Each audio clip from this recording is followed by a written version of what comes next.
Today, I'm going to be sharing a story with you that for me is at the intersection of two of our practices. Practice two, which is develop relationships, specifically at the interpersonal dimension, we develop relationships with other people, lands, and creatures, discovering our respective interests and seeking to see the world from other points of view. And practice five, in the public dimension, we join or develop community organizing efforts through which we identify mutual interests, research issues, conduct power analyses, and act together to promote greater justice for human communities and the community of creation.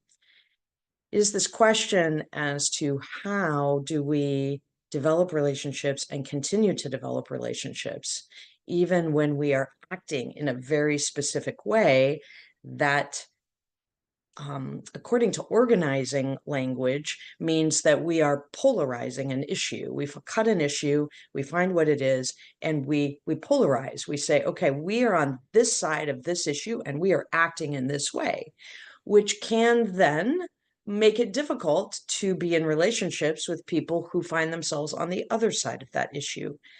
So from an organizing standpoint, we should be polarizing and depolarizing all the time. We polarize to cut an issue and to act together, but then when we've acted on that, we quickly depolarize, and there are no permanent enemies and there are no permanent friends in organizing. We are open to relationships with everybody, and we want to cultivate relationships with everybody. And I recognized how I'm being affected by the permanent polarization in our society. We are no longer polarizing and depolarizing. We are just constantly polarized from my perspective. And I recognize the pain on my heart about that.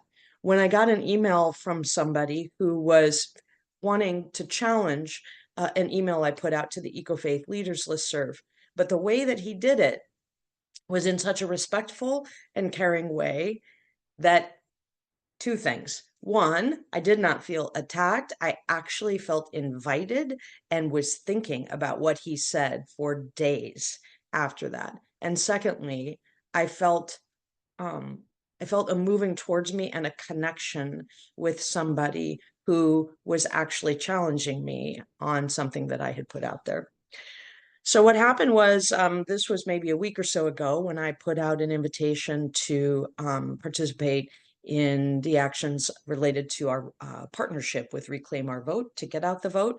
And I was making a strong, encouraging pitch, probably for both postcarding, which has been shown to counteract voter suppression and increase Black voter turnout by about 3% on average, and probably also for the phone banking that we have coming up, which has been shown to increase Black voter turnout in voter suppression states by 17.3%. And when you're trying to invite people to take action, I, at least, really try to make a case for why that action is significant and make a strong action so that people will want to join in taking that action. The email I received was with somebody who I know from Ecoface Beyond Fossil Fuels days, and it was from Mac McKinley. And Mac replied to my email as follows. I'm going to share it. Got to get these faces. All right. Hello, Robin. I am glad you are working with this nonpartisan group for greater participation and access to participation in democratic and social progress. I'm not familiar with the group and support its objectives as its challenge to the suppression of participation by all. There may be, in my view, a timing problem or a need to avoid oversimplifying the present moment. The need for everyone to be participating in community and fighting suppression is important, as always. But now we are witnessing the stark revelation that the two dominant political parties are not only joined in fighting against new people entering communities here and in supporting an ongoing genocide with horrific weaponry, but also clearly hailing the gigantic death machine of U.S. war profiteering and imperialism. This revelation is certainly a learning moment for a society overrun by corporate media, but may diminish value seen in national elections. On the other hand, state and local contests become even more critical, especially here in Portland, where the new system for electing city council and mayor requires voters to actually learn about the positions of several candidates, since they will be comparatively grading several at once. Peace be with you, Mac.